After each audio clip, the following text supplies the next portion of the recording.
podríamos decir que el derecho como concepto tiende a estar caracterizado por un conjunto de reglamentaciones y reglas que buscan regir al hombre cuando éste vive en sociedad. Ese mismo orden puede ser visto en diferentes ámbitos. Por ejemplo, si tomamos las reglamentaciones para regir relaciones entre comerciantes, veremos que este es el derecho comercial. Ese derecho comercial es el orden que rige las relaciones entre comerciantes, orden deseado por ellos y también protegido por los órganos del Estado que buscan que ese orden existente y deseado impere. Desde tiempos pasados el hombre, en su afán de crecer constantemente, ha experimentado cambios que le han permitido subsistir hasta nuestros días, cambios en la naturaleza que le obligaron a buscar refugio en las cuevas y más tarde que le llevaron a construir viviendas para mantenerse en un solo sitio. Cambios en el ámbito social donde se desenvolvían que les permitía relacionarse con los demás y así poder vivir en grupos o clanes, pero la evolución del raciocinio les dio la facultad de pensar en mandar sobre los demás, y al mismo tiempo les dio a los demás la facultad de pensar en defenderse de quienes querían dominarlos o de liberarse del yugo de quien los oprimía. Se establecía así la primera línea divisoria entre gobernantes y gobernados. Hay derecho subjetivo, en el sentido específico de la palabra, cuando entre las condiciones de la sanción figura una manifestación de voluntad, querella o acción judicial, emanada de un individuo lesionado en sus intereses por un acto ilícito. Mientras que para la teoría pura el deber jurídico no es otra cosa que la misma norma jurídica considerada desde el punto de vista de la conducta que prescribe a un individuo determinado. Es la norma en su relación con el individuo al cual prescribe la conducta, vinculando una sanción a la conducta contraria. El deber jurídico es pues, la norma jurídica individualizada, y por este hecho no tiene ninguna relación con la noción del deber moral. Derecho subjetivo. Concepto. 1. En sentido amplio, podemos decir que, derecho subjetivo es la facultad o poder de hacer valer sus propios derechos, limitar los ajenos, poseer o exigir algo conforme a la norma jurídica.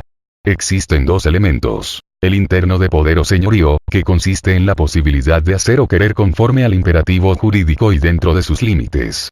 Por ejemplo, el dueño de una finca puede explotarla, arrendarla, venderla, según la ley. El formal o externo de pretensión, que consiste en posibilidad de exigir de otra persona el respeto de su poder o señorío y, consecuentemente, en la posibilidad de reaccionar contra toda perturbación que se le ocasione en el ejercicio de aquel, también dentro del límite del ordenamiento jurídico. En todo derecho subjetivo existen ambos elementos, aunque aparezca más inmediatamente uno u otro según el derecho de que se trate. Así, en el derecho de propiedad se destaca más el elemento de poder o señorío sobre la cosa, mientras que en los derechos internos de crédito u obligación sobresale el externo de pretensión, ya que se hacen valer contra una persona determinada. Esta pretensión puede hacerse de dos maneras: dirigiéndose directamente a la persona perturbadora para exigirle el comportamiento debido, de abstención o respeto, o bien, de cumplimiento de su obligación, según los casos. Derecho a la prestación, ocurriendo a un órgano del Estado para que ponga en movimiento, o en defensa propia, el mecanismo coactivo del derecho a la acción. 2. En sentido restringido, no incluye el elemento interno de poder o señorío. Se perfila únicamente en relación con su reverso, el poder jurídico, y con la protección brindada por la norma. O sea, se reduce y coincide con el elemento externo y en él, más concretamente, con el derecho a la acción.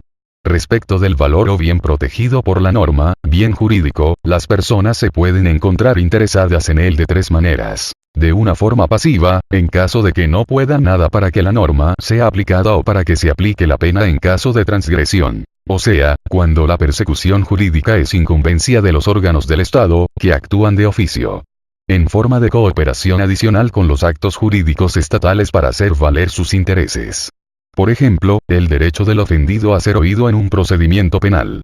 Dicho acto no le da ningún influjo decisivo sobre el acto de autoridad o sentencia. En forma de cooperación activa. Existe esta situación cuando la declaración de la transgresión jurídica hecho por el interesado, ocasiona en los órganos del Estado la obligación de aplicar la sanción extrema coactiva.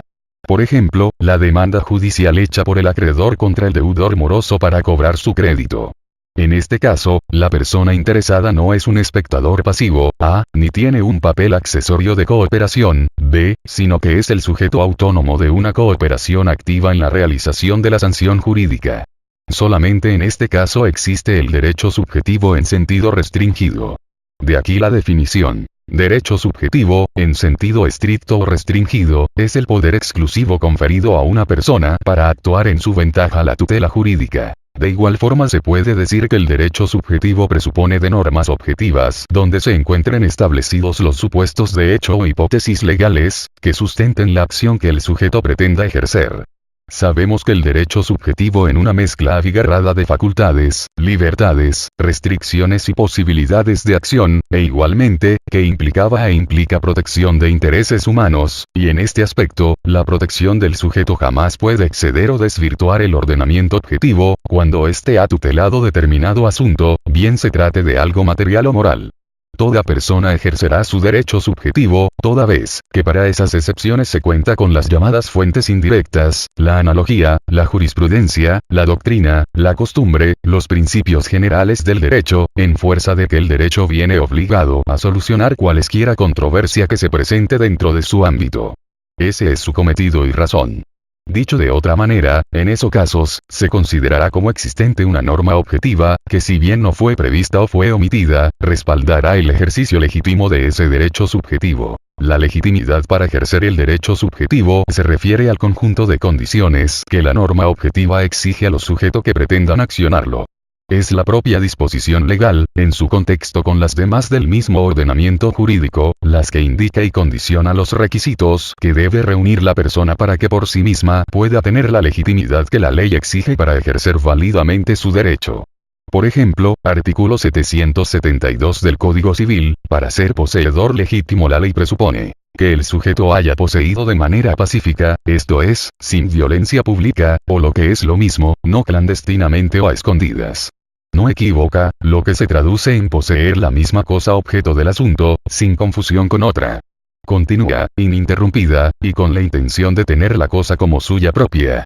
En fin, como podrá notarse, la ley indica el conjunto de condiciones que deberá reunir el sujeto que pretenda acreditarse como poseedor legítimo. La oportunidad para ejercer el derecho la fija la ley, de manera tal, que si ese derecho no se acciona en los momentos determinados por las disposiciones legales o si se deja de acreditarlo dentro de los lapsos establecidos, el derecho subjetivo no podrá ser reconocido, y más aún, determinará por extinguirse si opera la prescripción.